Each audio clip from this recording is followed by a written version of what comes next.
경험케 하옵소서. 성령이 오셔서 우리를 구별하시고 하나님 받으실 만한 제물 되게 하옵소서. 예수님의 이름으로 기원하옵나이다. 아멘. 찬송가 22장 하나님께 드립니다.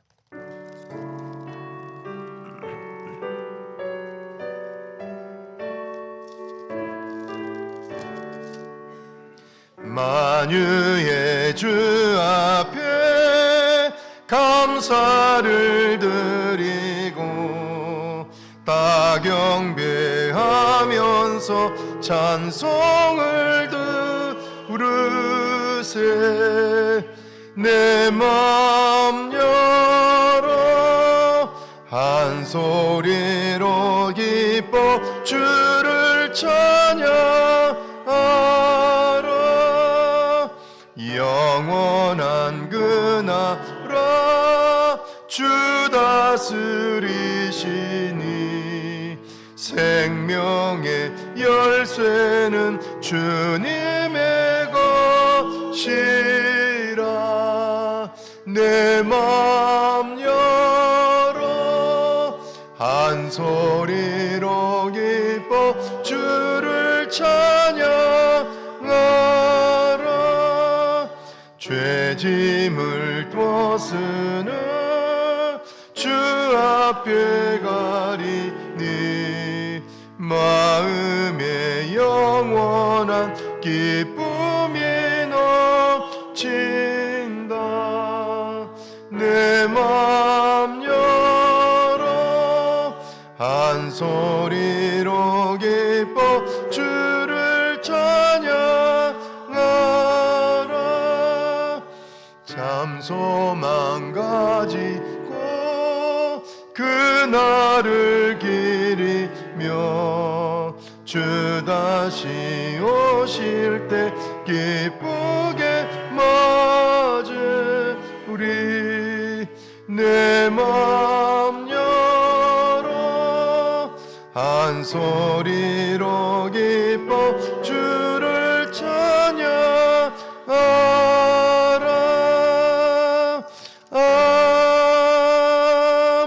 아멘. 교동문 22번 시편 37편 말씀입니다. 교동문 22번 시편 37편 말씀 교독합니다.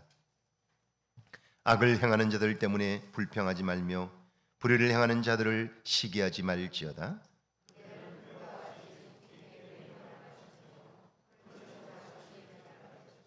여호와를 의뢰하고 선을 행하라. 땅에 머무는 동안 그의 성실을 먹을 거리로 삼을지어다.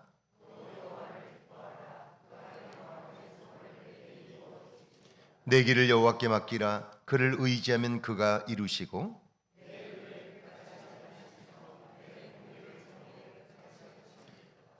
여호와 앞에 잠잠하고 참고 기다리라. 같이 읽습니다. 분을 그치고 노를 버리며 불평하지 말라. 오히려 악을 만들 뿐이라. 아멘. 사도신경으로 우리의 신앙을 고백합니다. 전능하사 천지를 만드신 하나님 아버지를 내가 믿사오며 그 외아들 우리 주 예수 그리스도를 믿사오니 이는 성령으로 잉태하사 동정녀 마리아에게 나시고 본디오 빌라도에게 고난을 받으사 십자가에 못 박혀 죽으시고 장사한 지 사흘 만에 죽은 자 가운데서 다시 살아나셨으며 하늘에 오르사 전능하신 하나님 우편에 앉아 계시다가 저리로서 산 자와 죽은 자를 심판으로 오시리라. 성령을 믿사오며 거룩한 공회와 성도가 서로 교통하는 것과 죄를 사하여 주시는 것과 몸이 다시 사는 것과 영원히 사는 것을 믿사옵나이다. 아멘. 자리에 앉으셔서 찬송가 82장 하나님께 드립니다.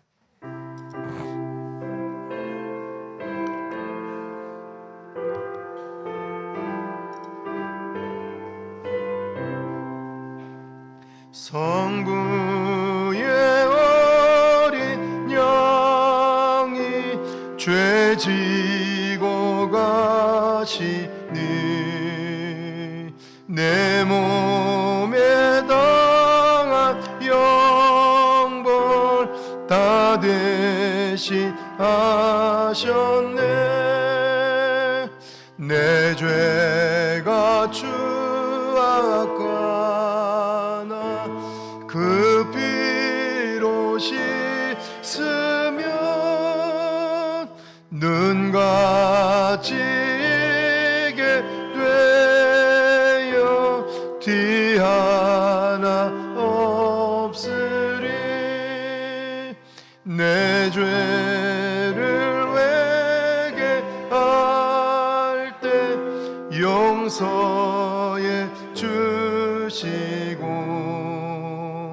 병든 몸 고쳐 주사 새 생명 주시네.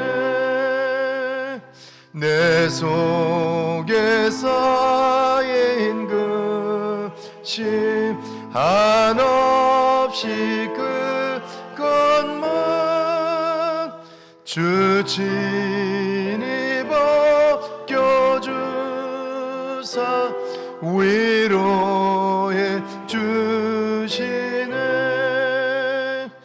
내 주를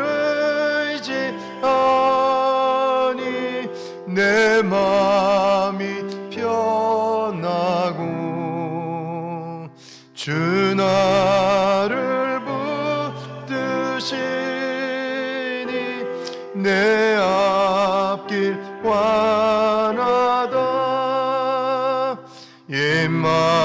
임마누엘 주 예수 끝없는 그 사랑 그 향기 바람 타고 온 땅에 퍼지네. 주 예수 본을 받아 온유한 마음과 겸손한 마음으로 섬기며 살리라.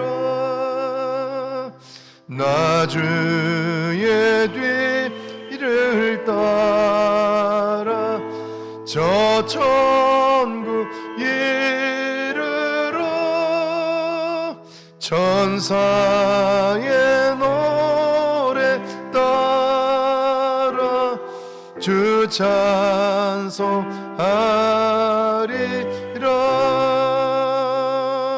아멘. 강용수 완주 집사님 기도합니다.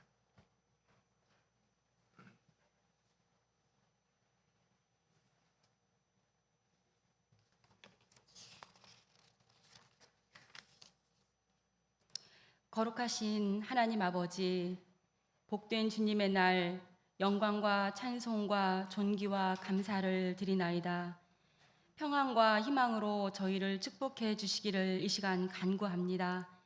지금까지 지내온 모든 것이 주님의 크고 크신 은혜였음을 이 예배의 자리에 나온 저희 모두가 믿고 고백합니다.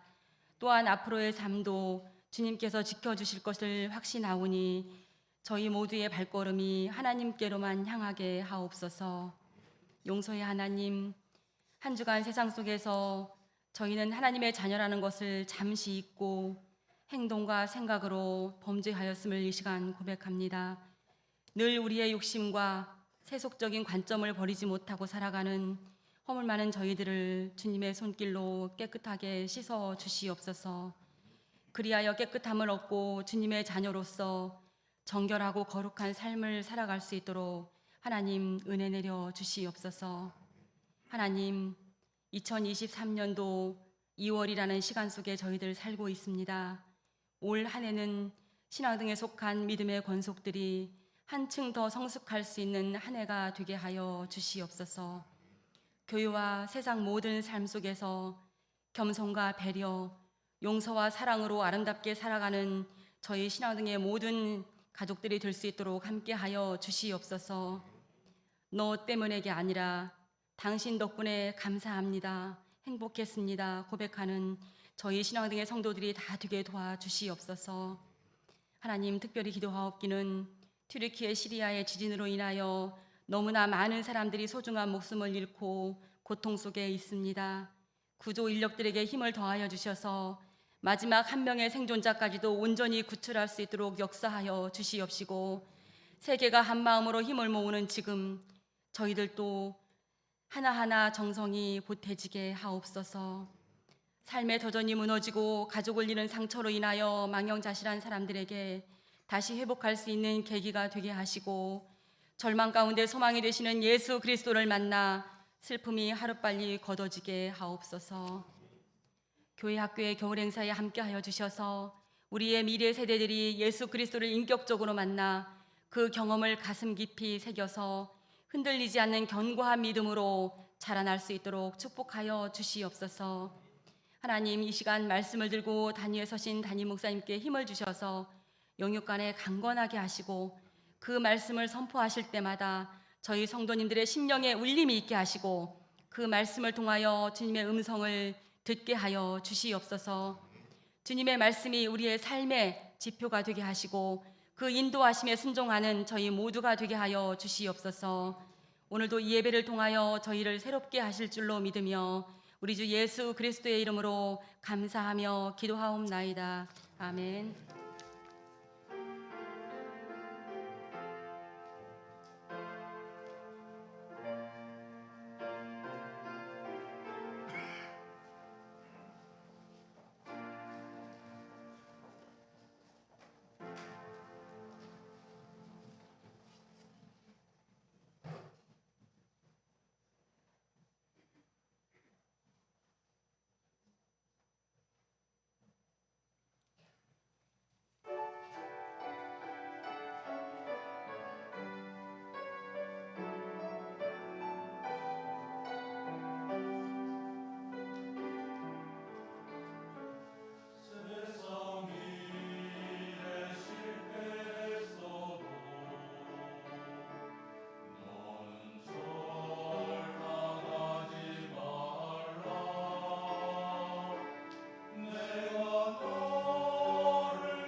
아멘.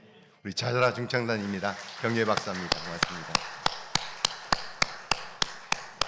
할렐루야. 예배 오신 여러분들을 주의 이름으로 환영합니다. 오늘은 주연절 7번째 주일입니다. 이번 주가 끝나면 주님의 고난을 기억하고 경건한 삶을 훈련하는 사순절이 시작이 됩니다. 이번 한 주간 경건한 삶을 통하여 주님과 함께 하심을 경험하길 바라고 예배 오신 여러분들을 주의 이름으로 환영합니다. 이번 주 수요일은 사순절이 시작되는 성회 수요일입니다. 성회 수요일을 시작으로 사순절이 시작되고요. 사순절 기간에 교회는 전통적으로 육식을 피하고 말씀을 묵상하고 기도하며 경건한 삶을 훈련합니다. 성회 수요일 기도회에 참석하셔서 그리스도의 고난을 통한 은혜를 나눌 수 있기를 바랍니다. 여러분, 고난이 없는 부활은 없습니다. 죽음이 없이 부활할 수는 없습니다. 그러니까 어떻게 고난절을 잘 보냈느냐에 따라서 우리가 맞이하는 부활절은 새롭게 만날 수 있게 됩니다. 성회 수요일을 통해서 사순절이 시작되는데, 성회 수요일 기도회에 여러분 오셔서 수요일 예배에 참석하지 않는 분들도 오셔서 함께 한 주간을 돌아보고, 그리고 한 해를 돌아보고, 그리고 내가 받은 구원의 은혜가 얼마나 큰가를 묵상하는 시간들을 가지면 좋겠는데요. 사순절 기도회에 여러분 이번 주간 참석하셔서 그리스도의 고난을 통한 은혜를 나눌 수 있기를 바랍니다. 튀르키예와 시리아의 지진 피해를 돕기 위한 헌금을 오늘 드립니다. 참여해 주시는 모든 분들에게 감사를 드리고, 총회로 보내진 헌금은 가능한 한 빠른 기일 내에 현지로 보내져서 힘겨운 분들의 삶에 위로와 도움이 될 것입니다. 제가 이 헌금을 총회에서 주관하고 있는데 어떻게 도울 것인지, 사실은 튀르키예에는 우리 교단과 협력하는 교단이나 기독교인들이 없기 때문에 사실은 어떻게 도울 것인가는 지금 여러 방면으로 고민을 하고 있습니다. 가능하면 빠른 기일 안에 보내져서 그들에게 도움이 될 수 있도록 그렇게 방법을 찾아가고 있습니다. 여러분, 오늘 함께 참여해 주셔서 진심으로 감사를 드립니다. 지난주 토요일 어제입니다. 청소년 청년들의 찬양의 밤을 은혜 중에 잘 마쳤습니다. 이 일을 위해 애써주신 청소년 청년들의 노력에 박수를 보내고, 행사를 위해 기도해 주시고 참석해 주신 분들에게 감사를 드리는데, 우리 지금 이 자리에 없지만 우리 교사들과 우리 청년 청소년들을 위해서 경례 박수 한번 할까요? 고맙습니다. 제가 늘 이야기하지만 우리 교회는 좋은 교회입니다. 어제 청소년 청년들이 찬양의 밤을 준비했는데 어른들보다 훨씬 더 많은 친구들이 왔고요. 이 지역에 그렇게 많은 청소년들이, 청년들이 있다는 걸 제가 깜짝 놀랐습니다. 이 예배당이 꽉 찼어요. 우리 청소년 청년들이 주관하는 찬양 집회에 이렇게 많은 젊은이들이 올 수 있다는 것, 우리 교회가 지금보다 나중에 더 좋아질 것이 분명합니다. 그러니까 좋은 교회인 거죠. 여러분, 그들을 격려하고, 혹시 어제 참석하지 못했던 분들은 꼭 기억하시면 좋겠어요. 우리가 할 수 있는 일이 뭐냐면 다음 세대를 위해서 격려하는 일이에요. 그런 일들이 있을 때 우리가 참석하고 기도해 주는 것만으로도 그들에게 큰 격려가 되는 거예요. 어른으로서 우리가 해야 할 일은 그들과 함께 해주는 거예요. 다음번에 청소년들이 또 이런 행사들을 한다면 여러분 그 자리에 함께 있으면 좋겠습니다. 새가족 모임이 2부 예배 후 12시 40분 교육관 3층 청년부실에서 모입니다. 부활절에 세례받기를 원하시는 분은 세례 신청서를 작성하셔서 사무실로 제출해 주시기를 바랍니다. 교회학교 겨울 행사 보시고 기도해 주시기를 바랍니다. 다음 주 오후 예배는 황등면 교회는 앞에 주간 3.1절 기념 예배로 동년교회에서 2시에 모입니다. 교회에서 1시 45분에 출발합니다. 기억해 주시길 바랍니다. 이번 주간 생일 맞으신 분들입니다. 박현순 집사님, 정소영 집사님, 권미 집사님, 권하우 권사님, 양순자 권사님, 진봉원 집사입니다. 축하의 박수 할까요? 고맙습니다. 찬송가 217장 부르면서 준비하신 예물 봉헌합니다.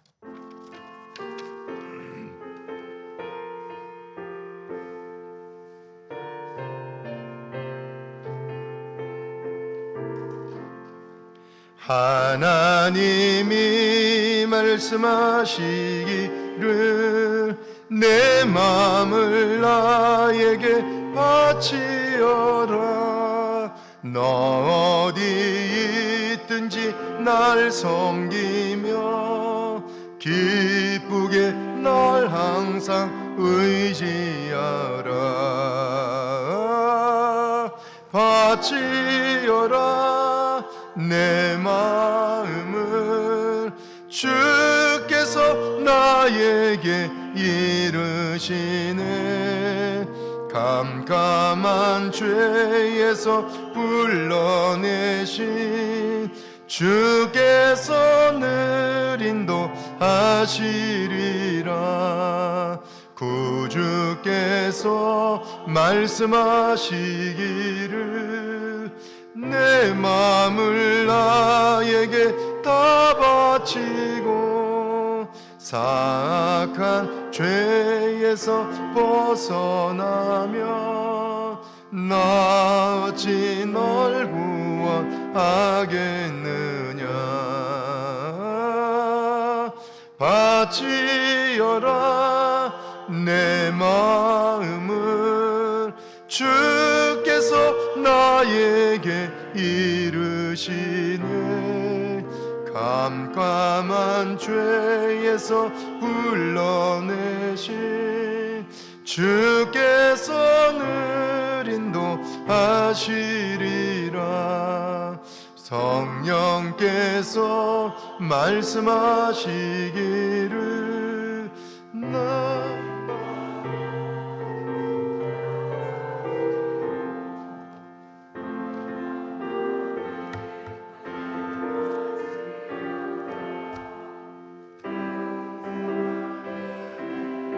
더하리라. 바치어라 내 마음을 주께서 나에게 이르시네. 깜깜한 죄에서 불러내신 주께서 늘 인도하시리라. 아멘. 전영희 목사님 예물 드렸습니다. 김영기 박영화 집사님 가은이 코코시 합격을 감사합니다. 예물 드렸습니다. 범사에 감사합니다. 손말순 권사님, 이유렵 장로님, 김명석 권사 주님 도우심으로 살아감을 감사합니다. 하나님의 은혜 감사합니다. 최혁진 남궁선이 집사님, 범사에 감사합니다. 성화승 권사님, 문종숙 권사님, 한 주간의 삶을 평안으로 지켜주심을 감사합니다. 무명으로 16 공동체 모임을 주님 은혜에 감사합니다. 공동체에서 조병순 장로님, 이윤자 원사님 선교예물 드렸습니다. 1,000번지 예물과 튀르키 지진 피해 이재민 구원금 드렸습니다. 기도합니다. 하나님, 이 땅을 사는 동안 하나님의 은혜를 알게 하시고 하나님의 도움을 보게 하시고 내가 사는 것 아니라 하나님의 도움으로 사는 것을 깨닫게 하시니 감사합니다. 그 은혜의 마음으로 이 땅을 살게 하시고 믿음의 눈으로 세상을 보며 살게 하시니 감사합니다. 한 번밖에 살지 못하는 인생, 우리의 눈을 밝히사 보아야 할 것들을 보게 하시고 들어야 할 것들을 듣게 하시고 마음에 담아야 할 것들을 담도록 축복하시니 감사합니다. 남은 시간 소중하게 살아가도록 우리를 인도하시니 감사합니다. 주님, 날마다 새로운 마음을 주시고 새로운 일들을 꿈꾸게 하시고 그 일들을 성취하는 저희들 되게 하옵소서. 주께서 말씀하신 그 말씀에 순종하여 드리지는 10의 1조와 주정예물과 주일예물을 받아주시고 주님을 기억한 마음들이 복되게 하옵소서. 그 속에 담긴 은혜로 인하여 우리의 삶이 풍성해지게 하시고 알지 못했던 기쁨이 우리 속에 가득하게 하옵소서. 주님, 말씀에 순종한 자에게 주시는 놀라운 약속이 우리의 삶 가운데 경험되고 하옵소서. 누르고 흔들어 축복하리라 말씀하시고 들어가도 복을 받으며 나와도 복을 받는다 약속하셨으니 우리의 삶 가운데 이런 놀라운 주님의 손길을 발견하게 하옵소서. 여러 모양으로 감사하는 손길들을 기억해 주시고 감사함으로 인한 기쁨이 더욱 풍성하게 하옵소서. 하나님, 국가고시에 합격한 것을 감사해 드리는 예물을 받아주시고 이 귀한 생명이 주님 앞에 쓰임받는 거룩한 종 되게 하시고 특별히 주 안에 붙들림 바 되어 꿈꾸고 행하는 일들마다 형통하게 하옵소서. 감사함으로 드리는 예물을 받으시고 하나님이 기억하시는 예물들 되게 하옵소서. 선교 예물을 받으시고 복음이 힘있게 증거되도록 역사하여 주옵소서. 1,000번제와 특별히 사랑의 손길, 사랑의 마음을 담아드리는 지진 피해자를 위한 이재민 구원금을 받으시고 주의 사랑이 전해지게 하옵소서. 특별히 1세기 복음을 들었던 그 땅에 새로운 복음의 역사가 있게 하옵소서. 하나님, 성지순례를 통해서 만났던 아다나 지역에 하나님이 선교센터를 축복해 주시고 그곳에서 만나는 수많은 생명들에게 복음이 전해지므로 그 땅에도 복음의 역사가 다시 한번 일어나게 하시고 부흥의 역사가 그곳에서 경험되게 하옵소서. 하나님, 힘겨워하는 저들을 마음에 품고 기도하게 하셔서 하나님, 재난을 넉넉히 따뜻함으로 이겨낼 수 있도록 축복하여 주옵시고 어떤 경우에도 좌절하거나 절망치 않도록 주여 세계인들의 마음을 움직이사 하나님 사랑을 전하게 하옵소서. 우리 모두를 축복하사 부족함이 있을 때마다 후히 주시고 꾸짖지 않으시는 아버지께 구하여 받는 은혜가 있게 하옵소서. 예수님의 이름으로 축복하며 기도하옵나이다. 아멘.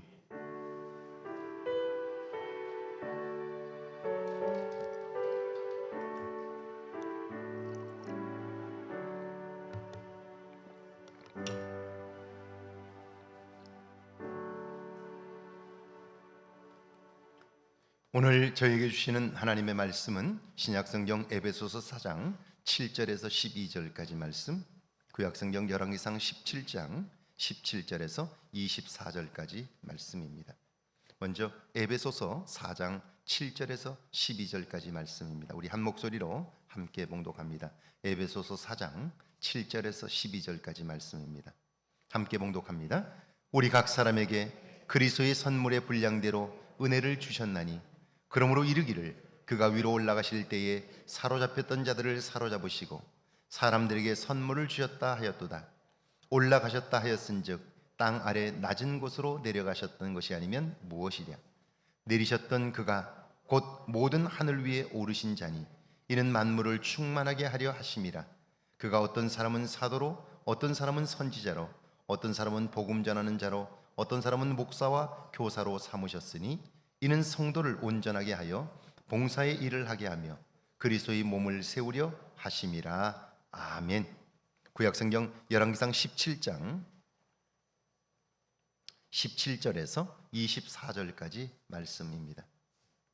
열왕기상 17장 17절에서 24절까지 말씀입니다. 한 목소리로 함께 봉독합니다. 이 일 후에 그 집 주인 되는 여인의 아들이 병들어 증세가 심히 위중하다가 숨이 끊어진지라. 여인이 엘리야에게 이르되 하나님의 사람이여 당신이 나와 무슨 상관이 있기로 내 죄를 생각나게 하고 또 내 아들을 죽게 하려고 내게 오셨나이까. 엘리야가 그에게 그의 아들을 달라 하여 그를 그 여인의 품에서 받아 안고 자기가 거처하는 다락에 올라가서 자기 침상에 누이고 여호와께 부르짖어 거리되 내 하나님 여호와여 주께서 또 내가 우고하는 집 과부에게 재앙을 내리사 그 아들이 죽게 하셨나이까 하고 그 아이 위에 몸을 3번 펴서 엎드리고 여호와께 부르짖어 이르되 내 하나님 여호와여 원하건대 이 아이의 혼으로 그의 몸에 돌아오게 하옵소서 하니 여호와께서 엘리야의 소리를 들으심으로 그 아이의 혼이 몸으로 돌아오고 살아난지라. 엘리야가 그 아이를 안고 다락에서 방으로 내려가서 그의 어머니에게 주며 이르되 보라 내 아들이 살아났느니라. 여인이 엘리야에게 이르되 내가 이제야 당신은 하나님의 사람이시요 당신의 입에 있는 여호와의 말씀이 진실한 줄 아노라 하니라. 아멘. 하나님의 말씀입니다. 할렐루야. 이번 한 주간에도 하나님의 은혜와 사랑이 여러분과 여러분의 가정에 넘치기를 주의 이름으로 축원합니다. 축원합니다. 우리 앞뒤 옆 사람과 인사할까요? 만나서 반갑습니다. 네, 한 주간도 평안하십시오. 한번 그렇게 인사할까요? 뒤에 분들 한번 인사하실까요? 고맙습니다. 네, 시간이 너무 빨리 가는 것 같아요. 벌써 이렇게 시간이 빨리 가고요. 엊그제 2023년 시작한 것 같은데 벌써 2월도요. 이렇게 빨리 가고 있습니다. 세월은 그렇게 빨리 갈 거예요. 그러니까 정신을 차리지 않으면 어느 순간 우리는 아무것도 할 수 없는 시간들을 맞게 될 거예요. 오늘이 내 인생의 가장 젊은 날임을 기억하면서요. 오늘 하나님이 기뻐하시는 일에 쓰임받는 저와 여러분 되기를 주의 이름으로 축원합니다. 여러분 천재가 태어난다고 믿으세요? 아니면 노력하면 누구나 천재가 될 수 있다고 믿으세요? 아직도 이 논쟁은 계속되고 있지만 부모님으로부터 우수한 유전자를 물려받은 사람이 특정 영역에서 탁월함을 나타내는 것은 사실인 것 같습니다. 지난달 2일 미국의 워싱턴 포스트 신문은요, 한 사람의 삶을 조명했습니다. 그녀의 이름이 캐롤라인 앨리슨인데요, 어릴 적부터 수학 천재로 이름을 떨쳤습니다. 부모님 모두 미국의 명문 대학이 있죠. MIT 공과대학에서 경제학 교수였는데요, 아이에게 직접 수학을 가르쳤습니다. 2008년 미국 수학대회에서 1등을 했고요, 2011년 국제언어학 올림피아드 대회에서 1등에 해당하는 베스트 솔루션상을 받았습니다. 이런 수학 천재 소녀는 스탠포드 대학 수학과에 진학을 했고요, 우수한 성적으로 졸업을 했습니다. 그런데 여러분 아시죠? 천재인 것과 성공적으로 사는 삶은 다른 겁니다. 마치 다이너마이트를 가진 두 사람이 있습니다. 그들이 가지고 있는 것은 같습니다. 그런데 한 사람은 그것을 사용해서 암벽을 깨뜨려 길을 내고요, 한 사람은 그것을 가지고 폭탄을 만들어 살상을 합니다. 그러니까 가진 것도 중요하지만 그걸 어떻게 쓰느냐가 더 중요한 거예요. 2016년 대학을 졸업한 앨리스는 수학을 잘하니까요, 자기 자본 투자 회사인 제인 스트리트 캐피탈에 입사를 합니다. 그곳에서 샘 뱅크먼 프리드와 만나게 됩니다. 프리드 역시 부모님이 모두 스탠포드 대학의 법대 교수였고요, 수학을 좋아했습니다. 가정 환경이나 성장 과정이 비슷하니까요, 또 수학을 좋아하는 것도 같으니까요, 두 사람은 만나자마자 급속히 친해졌습니다. 특별히 수학 중에서 데이터 등 실질적 증거를 바탕으로 사회를 이롭게 하는 방법을 찾아가는 효율적 이타주의에 두 사람은 관심이 많습니다. 그러니까 데이터를 통해서 어떻게 이 사회를 유익하게 할 수 있느냐, 이걸 계산하여 공식을 만들고 그리고 그걸 적용해서 사회를 이롭게 하는 그런 원리들을 발견하는 건데요, 그걸 함께 하면서 자주 만나게 되었고요, 급기야 연인 관계로 발전하게 되었습니다. 2017년 프리드는 알라메다 리서치라는 암호화폐 투자 회사를 설립합니다. 몇 달 후에 앨리슨이 그 회사에 합류했는데요, 이 회사에서 조달한 돈으로 가상화폐 거래소인 FTX를 설립합니다. 이 회사는 불과 3년 만에 기업 가치가 320억 달러, 우리 돈 약 40조 8,400억 원에 이르게 되었고요, 세계 두 번째 가상화폐 거래소가 되었습니다. 무슨 얘기인지 잘 이해는 안 되시죠? 어마어마한 회사를 설립하게 된 거예요, 젊은 친구들이. 그러니까 세계적인 기업을 운영하게 된 거예요. 그런데 작년 11월 언론이 FTX의 재무 구조가 부실하다는 의혹을 제기하면서 고객들이 자기가 투자한 돈을 빼내가기 시작합니다. 빼기만 하고 넣지를 않게 되니까 어때요? 결국 FTX는 파산 보호를 신청하게 됩니다. 회사가 그냥 무너지게 된 거예요. 왜 이렇게 되었을까? 앨리스는 FTX에서 마음대로 돈을 가져다가 자기 회사에서 위험 자산에 투자를 했습니다. 불법이고요, 해서는 안 되는 일입니다. 그런데 자기 실력을 너무 믿으니까 그렇게 한 거죠. 결국 엄청난 손실을 봤는데요, 그것은 모두 다 고객들의 돈이었습니다. 그렇게 쓴 부채만 최소 100억 달러, 우리 돈 12조 원이 넘었습니다. 결국 두 회사 모두 파산 상태에 들어갔고요, 그가 재판 중에 있는데 유죄 판결을 받으면 100년을 넘게 교도소에서 생활해야 합니다. 그러니까 이제 그는 사회에 나와 활동할 수 없는 신세가 되고 만 겁니다. 우리는 지금까지 누군가가 가진 재능에만 관심했습니다. 그런데 재능이 아무리 좋아도 그 재능이 다스려지지 않으면요, 그 사람을 불행하게 만듭니다. 파멸로 몰아가는 거예요. 오늘 신약의 본문인데요, 에베소서 4장 7절과 8절입니다. 같이 한번 읽어볼까요? 우리 각 사람에게 그리스도의 선물의 분량대로 은혜를 주셨나니 그러므로 이르기를 그가 위로 올라가실 때에 사로잡혔던 자들을 사로잡으시고 사람들에게 선물을 주셨다 하였도다. 하나님은 말씀합니다.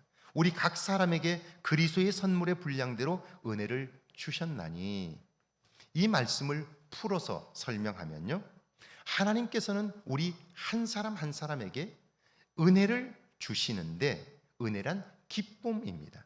즐거움이에요. 감사입니다. 왕이나 통치자가 모든 사람들이 보는 앞에서 상을 내리는 것과 같은 거예요. 하나님은 우리 한 사람 한 사람에게 이런 은혜를 주셨다는 거예요. 그런데 그 크기와 내용은 각각 달라요. 달란트의 비유에서도 그렇죠. 누구는 5달란트, 누구는 2달란트, 그리고 1달란트를 받은 사람도 있습니다. 근데 여러분, 그것이 금화, 금으로 만들어진 돈이라는 사실을 아세요? 금화를 받았는데 누구는 자기보다 2배를 더 받았고 누구는 5배를 더 받았다는 거예요. 자, 공정하지 못하지요. 그런데 그것은 우리가 요구할 수 있는 것이 아닙니다. 우리는 그저 주는 대로 받을 수밖에 없습니다.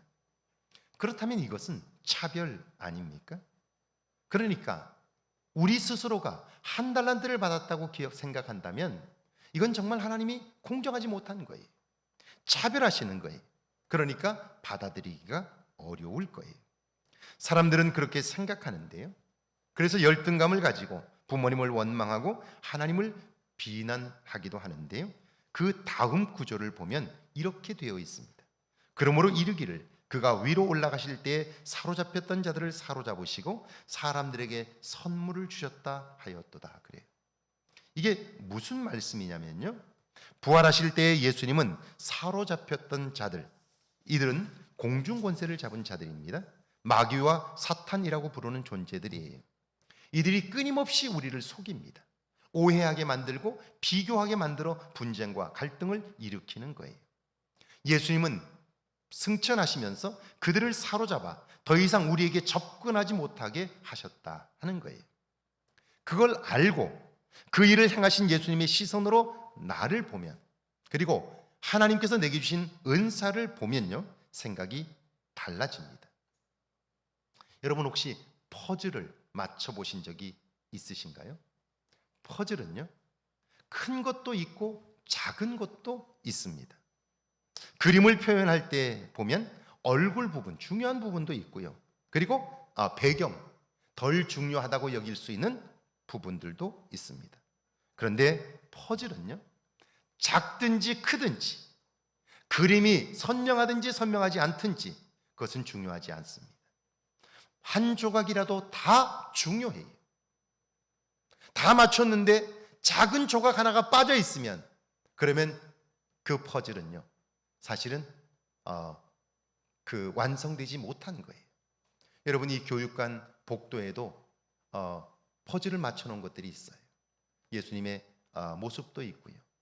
만약 거기에서 하나가 빠졌다고 생각해 보세요. 작은 거라도. 그러면 그것은 흉물스러운 것이 되는 거예요. 작든 크든 여러분, 그 모든 조각들은 다 중요한 거예요. 어느 것이 더 중요하지 않다는 거예요. 우리가 받은 은사도 그렇습니다. 제가 미국에 있을 때 겨울이 되면 선수들이, 한국 국가대표 선수들, 청소년 선수들이 전지훈련을 옵니다. 그래서 유명 선수들을 여러 명 만났는데요, 젊은 친구들이니까 자연스럽게 결혼 이야기가 화제였습니다. 주일이 되면 교회에 오니까요, 만나게 되는데요, 그럼 이런저런 얘기하다가 젊은 친구들이니까 결혼은 안 할 거야? 언제쯤 할 거야? 물어요. 그랬더니 한 친구가 이렇게 얘기를 해요. 목사님, 사실 저는요, 라면도 하나 못 끓여요. 할 줄 아는 게 아무것도 없고요, 골프 치는 것밖에 없어요. 저는 그거밖에 몰라요. 그런데 어떻게 제가 결혼하겠어요? 우리가 볼 때 그의 승리하는 모습을 보면 화려하고, 그가 벌어들이는 수입을 보면 엄청나죠. 그런데 사실은 그것밖에 못해요. 배우들도 그러잖아요. 배우들 중에 정말 유명한 배우들, 그들이 나와서 인터뷰를 하는 걸 보면요, 가정은 어떠냐고, 가족들과의 관계는 어떠냐고, 그랬더니 저는 연기 말고는 할 줄 아는 게 아무것도 없어요. 그래서 아이들에게 너무 미안해요. 남편에게도 너무 미안해요. 할 줄 아는 게 없어요. 우리가 볼 때 그 사람이 너무너무 잘하니까, 연기를 너무 잘하니까 완벽할 것 같지만 사실은 그것 말고 잘하는 건 없는 거예요. 누구나 다 이런 부분들이 있는 거예요. 한 번은 박찬호 선수가 제가 살던 동네에서 조금 떨어진 곳에서 경기를 했어요. 그래서 격려해 주러 제가 갔어요. 경기가 끝나고 늦게까지 이야기를 하느라 호텔을 잡았습니다. 제가 돈을 내려고 했더니 찬호가, 목사님, 돈은 제가 많습니다, 그래요. 그리고 자기가 내는 거예요. 자, 돈은 많지만 그 돈을 버느라 얼마나 마음고생을 했는지 저는 알아요. 그러니까 우리가 볼 때 다른 사람이 좋아 보이지만 그 사람의 뒷모습에는 또 다른 모습들이 있는 거예요. 연약한 모습들이 있는 거예요. 5달란트를 가진 사람과 비교하면 내가 가진 것이 적을 수 있습니다. 그러나 내게 주어진 1달란트로도 넉넉히 세상에서 풍요로운 삶을 살 수 있습니다. 행복하게 살 수 있어요. 그래서 은혜라는 말의 다른 뜻은요, 기쁨입니다. 행복이에요. 9절과 그래서 10절이죠. 같이 한번 읽어볼까요? 9절과 10절입니다. 올라가셨다 하였은즉 땅 아래 낮은 곳으로 내리셨던 것이 아니면 무엇이냐? 내리셨던 그가 곧 모든 하늘 위에 오르신 자니 이는 만물을 충만하게 하려 하심이라. 그 일을 위하여 예수님은 이 땅에 몸을 입고 오셨고요, 우리의 삶을 풍요롭게 하시기 위하여 다시 하늘에 오르신 거예요. 그 주님은 믿음의 비밀, 신앙의 신비를 경험한 사람들이 받은 그 은혜를 잊지 않도록 하기 위하여 놀라운 장치를 하나 두셨어요. 그것이 11절과 12절입니다. 같이 한번 읽습니다. 그가 어떤 사람은 사도로, 어떤 사람은 선지자로, 어떤 사람은 복음을 전하는 자로, 어떤 사람은 목사와 교사로 삼으셨으니 이는 성도를 온전하게 하여 봉사의 일을 하게 하며 그리스도의 몸을 세우려 하심이라. 다시 말하면 주님은 우리가 그 은혜 안에 살도록, 풍성한 삶을 살도록 우리에게 직분을 주셨다는 거예요. 어떤 사람은 사도로, 사도란 누굽니까?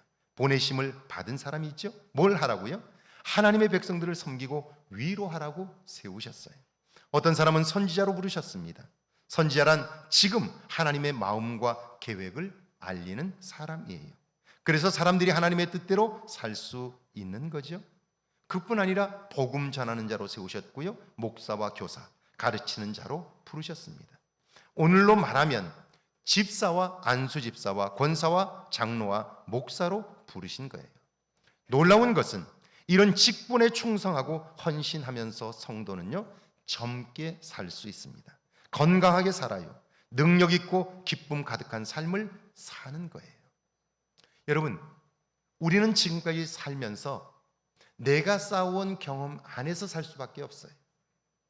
그런데 그것이 오늘 내 삶에 안정감을 주기는 하지만 똑같은 일을 반복하게 되면요, 우리의 삶은 지쳐가게 돼요. 무기력해지는 거예요. 처음에는 돈을 버는 것이 내 삶의 기쁨이 되었어요. 그래서 즐거웠어요. 그런데 어느 순간이 지나고 나면 그게 기쁨이 더 이상 되지를 못하는 거예요. 그런데 그때에도 하나님께서 내게 주신 직분, 집사로서, 권사로서, 장로로서, 목사로서 주신 그 직분을 가지고 그 일에 헌신하고자 할 때 우리는 내가 아직도 발견하지 못했던 은사들을 발견할 수 있게 되고요, 그리고 내가 활용하지 못했던 나의 장점들을 또다시 활용할 수 있게 되고요, 그때 사는 맛이 나게 되는 거예요. 내가 생각지 못했던 내 안에 묻어두었던 재능과 은사들이 개발되기 시작하고요, 그때 그 삶은 무기력했던 나의 삶에 새로운 생명력을 공급해 주는 거예요. 특별히 하나님의 기쁨을 위하여 내가 헌신하게 될 때, 그때 하나님이 주시는 능력을 따라 나의 한계들을 벗어날 수 있게 되고요, 사는 맛이 나는 거예요. 여러분 같으면 이런 바보 같은 일을 하겠어요? 제가 알고 있는 집사님이 한 분 계신데요, 그분은 병원의 원장이셔요.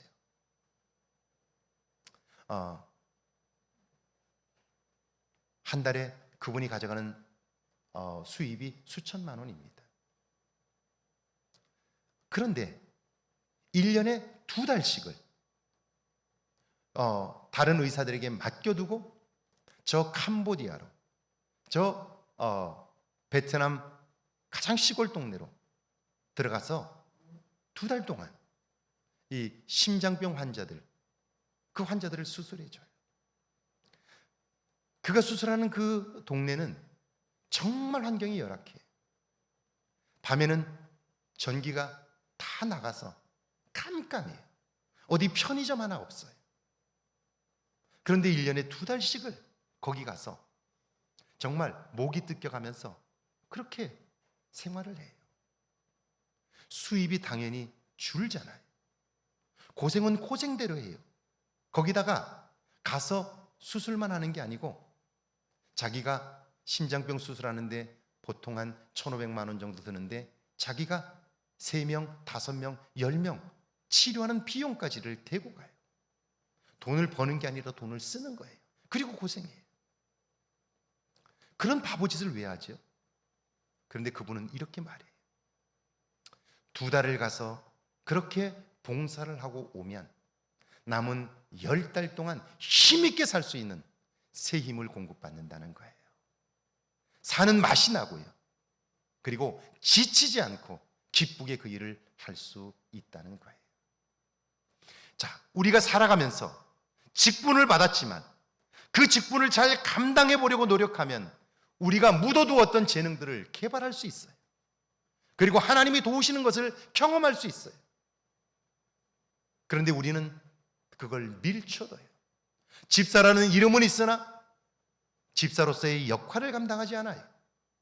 권사라고 하는 직분은 받았으나 권사로서의 역할을 감당하지 않아요. 그러니까 어때요? 그 직분을 통해서 주시는 하나님의 은혜와 능력을 경험하지 못하니까요. 내가 살아온 방식대로만 사니까요. 똑같은 일을 반복하게 되니까요. 어때요? 지쳐갈 수밖에 없게 되는 거죠. 자, 제 경우를 보면요. 제 안에 감추어진 재능들이 있다는 걸 제가 이 사역을 감당하면서 알게 되었어요. 저는 여러분이 보셔서 어떤지 모르겠어요. 공부하는 걸 별로 좋아했던 사람은 아니에요. 그런데 목사가 된 이후에 공부하는 것이 얼마나 즐거운가를 알게 되었어요. 그리고 그 일을 위해서 하루 종일 혼자 앉아 있어도 책을 보는 즐거움이 얼마나 큰지 몰라요. 그러니까 전에 제가 알지 못했던 은사들을 발견하게 되고요. 그리고 그 은사로 인하여 내 삶이 풍성해지게 되고요. 사는 맛이 나게 되는 거예요. 지금까지 우리가 돈벌이를 하다가 삶이 지쳤다면 이제 이걸 상쇄할 수 있는 새로운 돌파구가 필요한데 하나님은 그걸 위하여 우리에게 직분을 주셨다는 거예요. 하나님을 위하여 헌신하게 될 때 내가 알지 못했던 하늘의 능력을 덧입게 되고요. 내 안에 발견하지 못했던 은사들을 발견하게 되고요. 그래서 사는 맛이 나게 되었다는 거죠. 오늘 구약의 본문인데요. 열왕기상 17장 17절에서 18절입니다. 같이 한번 읽습니다. 2일 후에 그 집 주인 되는 여인의 아들이 병들어 증세가 심히 위중하다가 숨이 끊어진지라. 여인이 엘리야에게 이르되 하나님의 사람이여 당신이 나와 더불어 무슨 상관이 있기로 내 죄를 생각나게 하고 또 내 아들을 죽게 하려고 내게 오셨나이까. 사람들은요, 문제가 하나 해결되면 더 이상 문제가 없을 거라고 생각해요. 그런데 살아보니까 아니에요. 문제는요, 죽는 날까지 계속 생깁니다. 그러니까 문제를 만났을 때 문제만 해결하려고 하면 안 돼요. 문제를 만났을 때 문제를 대하는 태도를 훈련하는 거예요. 배우는 거예요. 그렇지 않으면 우리의 삶은요, 계속해서 요동칠 수밖에 없습니다. 여기 오늘 본문에 보니까 2일 후에라고 되어 있는데 2일이란 가뭄이 들어 아들과 함께 먹고 죽이려는 떡을 엘리야에게 준 일이죠. 그랬더니 하나님의 사람 엘리야의 말씀대로 가뭄이 끝나는 날까지 통에 가루가 떨어지지 않았어요. 기름병에 기름이 마르지 않았어요. 그것을 하나님의 사람에게 주지 않았더라면 당신이 하나님의 사람이냐고, 그러면서 먹고 죽겠다는 그 떡을 달라고 하는 당신이 어떻게 인간이냐고 그렇게 감정적으로 반응했더라면 하나님이 그 일을 통해서 이루실 이 놀라운 일들을 경험할 수 없었을 거예요. 그런데 믿음으로 그걸 드렸더니 하나님이 하신 이 놀라운 일들을 경험하게 된 거예요. 그리고 삶은 풍요로워졌겠지요. 자, 그 문제가 해결되면 더 이상 소원이 없겠다고 여겼는데 그런데 또 문제가 생겼어요. 그것은 그 귀한 아들이 병든 거예요. 심각한 고통 중에 있더니 급기야 숨이 멎고 말았습니다. 하나뿐인 아들이 죽었으니 그 여인은 제정신이 아니지요. 엘리야에게 찾아와 비난합니다. 원망해요.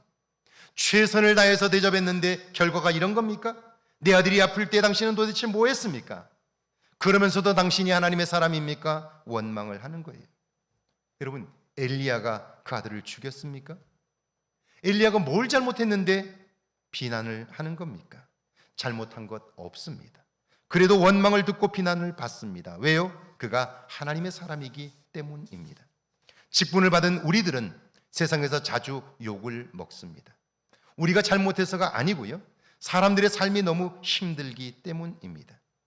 지난번에 국민일보를 보다가 놀라운 사실 하나를 발견했습니다. 종교인들의 신뢰도 조사였는데요, 개신교인들이 꼴찌였습니다. 교인들을 믿을 수 없다는 거죠. 세상 사람들이 볼 때 교인들은 이중적이라는 거죠. 그러니까 교회 다니는 사람들 믿을 수 없다. 종교인들 중에 꼴찌였다는 거예요. 자, 그런데 그 다음 설문을 보니까요, 놀라운 설문이 이어졌어요. 자, 기독교인들을 믿을 수 없다고 응답했는데, 그런데 며느리와 사위를 맞을 때 어떤 종교를 가진 사람이 좋으냐라고 물었는데요, 그런데 기독교인들이 1위였어요. 여러분이 TV를 보다가 착한 사람이 나오면 사람들이 뭐라 그러는 줄 아세요? 그 남자면 교회 오빠 같다 그래요. 여자면 교회 누나 같다 그래요. 다시 말하면 TV에 나와서 토크쇼를 하다가 착한 사람이 나오면 저 사람 교회 오빠 같네. 교회 다닌다는 말이 아니에요. 착하다는 말이에요. 다시 말하면 교회 오빠라는 이미지는 착한 사람, 성실한 사람 이미지입니다. 자, 이걸 보고 제가 해석한 거예요. 교인들에 대한 비난과 질타는 아직 우리에 대한 애정이 있기 때문입니다. 기대감이 있기 때문이에요. 그러니까 사위와 며느리는 그래도 기독교인이었으면 좋겠다는 대답을 하는 거예요. 자, 19절에서 21절입니다. 같이 한번 읽습니다. 엘리야가 그에게 그의 아들을 달라 하여 그를 그 여인의 품에서 받아 안고 자기가 거처하는 다락에 올라가서 자기 침상에 누이고 여호와께 부르짖어 이르되 내 하나님 여호와여, 주께서 또 내게 내가 우거하는 집 과부에게 재앙을 내리사 그 아들이 죽게 하셨나이까 하고 그 아이 위에 몸을 3번 펴서 엎드리고 여호와께 부르짖어 이르되 내 하나님 여호와여, 원하건대 네 아이의 혼으로 그의 몸에 돌아오게 하소서 하니. 우리 생각에 나는 잘못한 게 없는데 누군가로부터 비난을 받으면 그 사람과 옳고 그른 것을 가려야 하는 것 아닌가요? 네가 틀렸다고 그 사람을 몰아붙여야 하는 것 아닌가요? 아닙니다. 그 사람이 그렇게 말하는 것은 나 때문이 아니고요, 그가 위기를 만났기 때문입니다. 위기를 만난 사람은 우리의 상식과는 전혀 다른 행동과 반응을 하게 됩니다. 이런 거죠. 엄마와 외출한 아이가 엄마 손을 뿌리치고 뛰어가다가 도로로 뛰어들어 갑자기 사고가 날 뻔했습니다. 끽 소리가 나고요. 그러니까 애가 뒤집어져서 놀라가지고 막 울고 있습니다. 아이가 울고 있을 때 그걸 본 지나가는 아주머니가 달려가서 아이를 안아줍니다. 그리고 괜찮다고, 아무데도 다친 것 없다고, 괜찮다고 아이를 안아주고요, 아이를 달래줍니다. 그런데 그걸 보고 놀란 엄마가 급히 달려옵니다. 그리고는 그 아이를 빼앗아 갖고 어떻게 해요? 엉덩이를 사정없이 때려버립니다. 남도 놀랐다고 안아주는데 엄마는 왜 그 아이를 때리는 겁니까? 계모입니까? 아니에요. 그게 사랑인 거예요. 위기를 만난 사람은요, 전혀 엉뚱한 행동을 하는 거예요. 잘못도 안 했는데 엘리야는 왜 비난을 받아야 할까요? 그것은 그가 하나님의 사람이기 때문입니다. 세상을 살면서 우리가 직분을 받았다는 것 때문에 비난을 받습니다. 그것은 우리가 잘못해서만은 아닙니다. 우리가 직분을 가졌기 때문입니다. 자, 이걸 아는 엘리야는 그것 때문에 그 여인과 다투지 않습니다. 옳고 그름을 따지지도 않습니다. 아이를 안고 다락으로 올라갑니다. 가서는 하나님께 도움을 요청해요. 내 하나님 여호와여, 원하건대 이 아이의 혼으로 그의 몸에 돌아오게 하소서. 살려달라고 기도합니다. 여인의 아픔을 느끼며 그 마음으로 기도하는 거예요. 그랬더니 어떻습니까? 22절에서 24절입니다. 같이 읽습니다. 여호와께서 엘리야의 소리를 들으심으로 그 아이의 혼이 몸으로 돌아오고 살아난지라. 엘리야가 그 아이를 안고 다락에서 방으로 내려가서 그의 어머니에게 주며 이르되 보라, 내 아들이 살아났느니라. 여인이 엘리야에게 이르되 내가 이제야 당신은 하나님의 사람이시요 당신의 입에 있는 여호와의 말씀이 진실한 줄 아노라 하니라. 여러분은 이 말씀 중에서 가장 눈에 띄는 부분이 무엇입니까? 죽은 아이가 살아난 겁니까? 그런데 그것은 하나님이 하신 일이에요. 그러니까 내 관심, 내 몫은 아닌 거예요. 우리가 주목해야 할 부분은 여호와께서 엘리야의 소리를 들으심으로 그가 기도할 때 하나님이 그의 기도를 들으셨어요. 그리고 그의 기도에 응답하셨습니다. 우리는 하나님이 하신 일에만 관심해요. 하나님은 그것을 넉넉히 하실 수 있는 분이세요. 그건 하나님께 맡겨드리고, 이때 나는 아무것도 잘못한 것이 없는데 나에게 원망하는 사람을 몰라서 그렇지, 저 사람이 위기를 만나서 그렇지 라고 하면서 그것에 대응하지 않아요. 그리고 그때에도 하나님의 사람으로서, 집사로서, 권사로서, 안수집사로서, 장로로서, 목사로서 그때 해야 할 일을 하는 거예요. 안타까워하고 힘겨워하는 그를 위하여 그 아들을 안아 하나님께 기도하는 거예요. 그랬더니 어때요? 하나님께서 그의 기도를 들으셨어요. 그리고 응답하셨어요. 여러분, 이것이 한 번에 될까요? 이런 상황을 한번 만나면 누구나 그렇게 할 수 있을까요? 직분이 있다고 다 그렇게 될까요? 아니에요. 적어도 직분을 받은 우리들이 그 일을 잘 감당하려고 기도하고 또 기도할 때 하나님과의 관계가 깊어지는 거예요. 그래서 어떤 경우에도 우리는 믿음의 반응을 할 수 있게 되고요, 우리의 기도에 들으시는, 응답하시는 하나님을 경험함으로 우리는 지금 살아계셔서 이곳에서 역사하시는 하나님을 경험할 수 있게 되는 거예요. 그러니까 어때요? 그의 믿음은 또 한층 성장하게 되지요. 생명력 있는 믿음의 삶을 살게 되는 거예요. 그가 직분을 가졌기 때문에, 이 일에 부름을 받았기 때문에 그 일을 감당함으로 살아계신 하나님을 경험하게 된 거죠. 그분을 믿는 믿음으로 작고 큰 일들을 의논하게 될 때 응답하시는 하나님, 능력 주시는 하나님을 경험하게 되는 거예요. 직분은 그래서 얼마나 중요한지 몰라요. 그 직분을 잘 감당하려고 몸부림할 때 하나님은 그런 우리를 사용하셔서 살아계신 하나님을 경험하게 하므로 우리의 신앙이 생명력 있고 삶이 날마다 지치지 않게 살아갈 수 있게 하시는 거죠. 이번 달부터 매월 마지막 주 수요일에는 성령 기도회를 시작하려고 합니다. 수요예배에 참석하지 않는 분들도 마지막 주 수요일엔 참석하면 좋겠어요. 제가 목회를 하면서 늘 기도하는 내용인데요, 그게 뭐냐면 제 자신이 가진 한계들이 있어요. 설교를 할 때에도 제가 그래서 책 설교를 하잖아요. 요즘 에베소서를 하고 열왕기상을 하고 있잖아요. 그럼에도 불구하고 제 관심사가 아닌 부분들은 약해요. 그래서 가능하면 1년에 몇 차례 외부 강사들을 모셔서 그분들을 통해서 제가 관심하지 못하는 주제들, 못하는 부분들을 그분들을 통해서 여러분에게 공급하려고 외부 강사들을 모시는 거예요. 그런데 여러분들은 그런 새로운 분들이 오실 때마다 참석해서 이 교회를 출석하지만 제 부족함으로 인하여 채워지지 않았던 부분들을 강사님들을 통해서 채워져야 하는데요, 그런데 관심이 없다면 여러분들은 제가 부족하게 느끼는 것처럼 그 부족함을 안고 갈 수밖에 없는 거예요. 그러니까 특별한 모임들은 반드시 빠지지 않고 재직들이 참석해서 그 부족함들을 채워가야 돼요.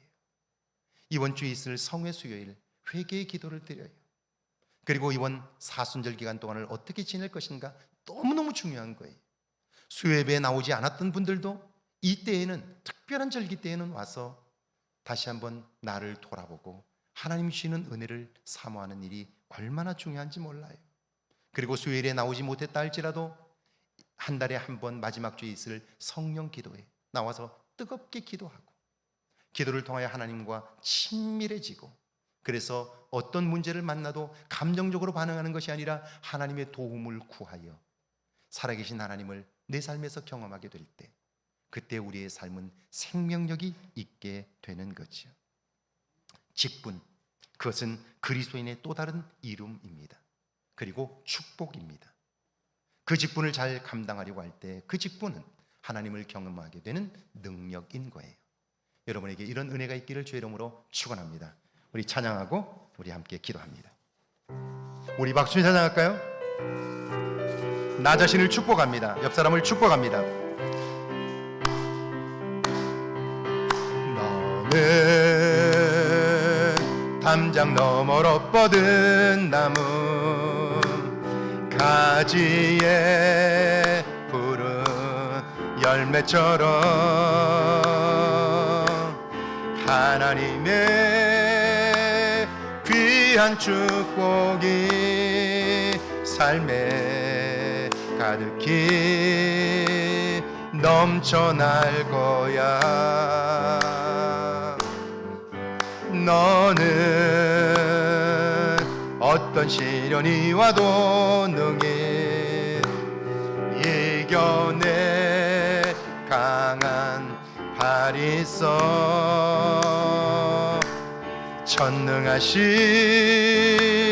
하나님께서 너와 언제나 함께 하시니. 우리 옆 사람을 축복합니다. 너는 하나님의 사람, 너는 하나님의 사람, 아름다운 하나님의 사람. 나는 널 위해 기도하며 내 길을 축복할 거야. 너는 하나님의 선물, 사랑스러운 하나님의 열매, 주의 품에 꽃 피운 나무가 되어줘. 이 시간 함께 기도하길 원합니다. 마음을 모아서 한번 이렇게 기도하면 좋겠습니다. 하나님께서 내게 직분을 주신 것은 내 삶을 얽어 매려고 주신 것이 아니고 우리의 삶에 능력을 주시기 위하여, 우리의 삶을 축복하시기 위하여, 열심히 살면서 지쳐버린 우리의 몸과 마음과 영혼을 새롭게 하시려고 우리에게 직분을 주셨고요. 그래서 그 직분을 통해서 헌신하고 애쓸 때 하나님의 살아계심을 경험하도록 하게 하시려고 우리에게 직분을 주셨는데요, 오늘 우리는 그 직분을 얼마나 소중하게 여기며 사셨나요? 그래서 살면 살수록 지쳐가지는 않나요? 우리 시간 한번 내게 주신 직분을 따라 남은 생애를 살게 해달라고요 함께 기도합니다. 주님, 주님,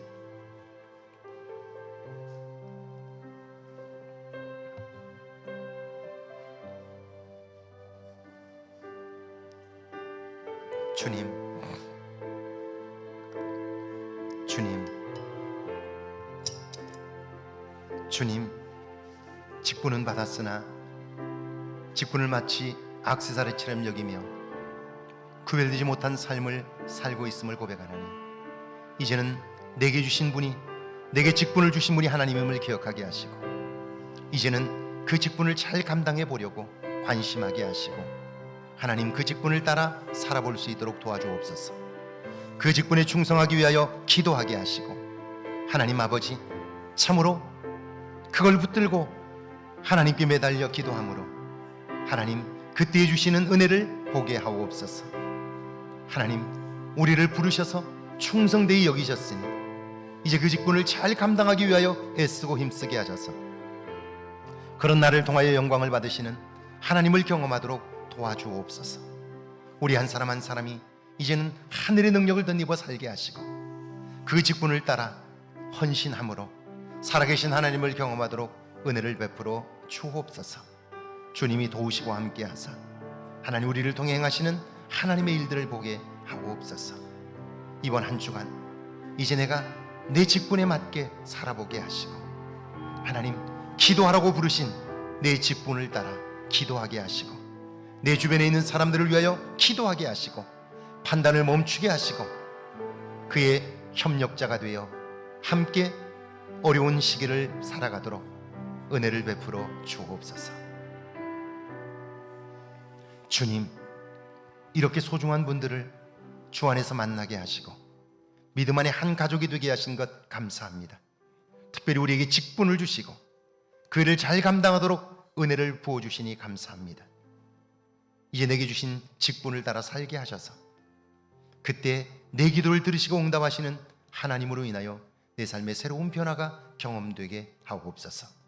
능력이 경험되게 하시고 하나님 주시는 기쁨이 가득하게 하옵소서. 사는 맛이 나게 하시고 살아계신 하나님을 입으로 간증하며 사는, 찬송하며 사는 저희들 되게 하옵소서. 이번 한 주간 이런 삶에 도전해 보게 하옵소서. 지금은 우리 주 예수 그리스도의 은혜와 하나님 아버지의 놀라우신 사랑하심과 성령의 도우시고 함께 하시는 은총의 역사가 이제 내가 받은 직분을 통하여 살아계신 하나님을 만나며 그 하나님을 선포하기를 다짐하는 주의 모든 백성들과 가정과 일터와 우리의 교회 위에, 우리가 사는 이곳 익산과 이 땅과 온 세계 위에 이제로부터 영원토록 함께 계실지어다. 아멘.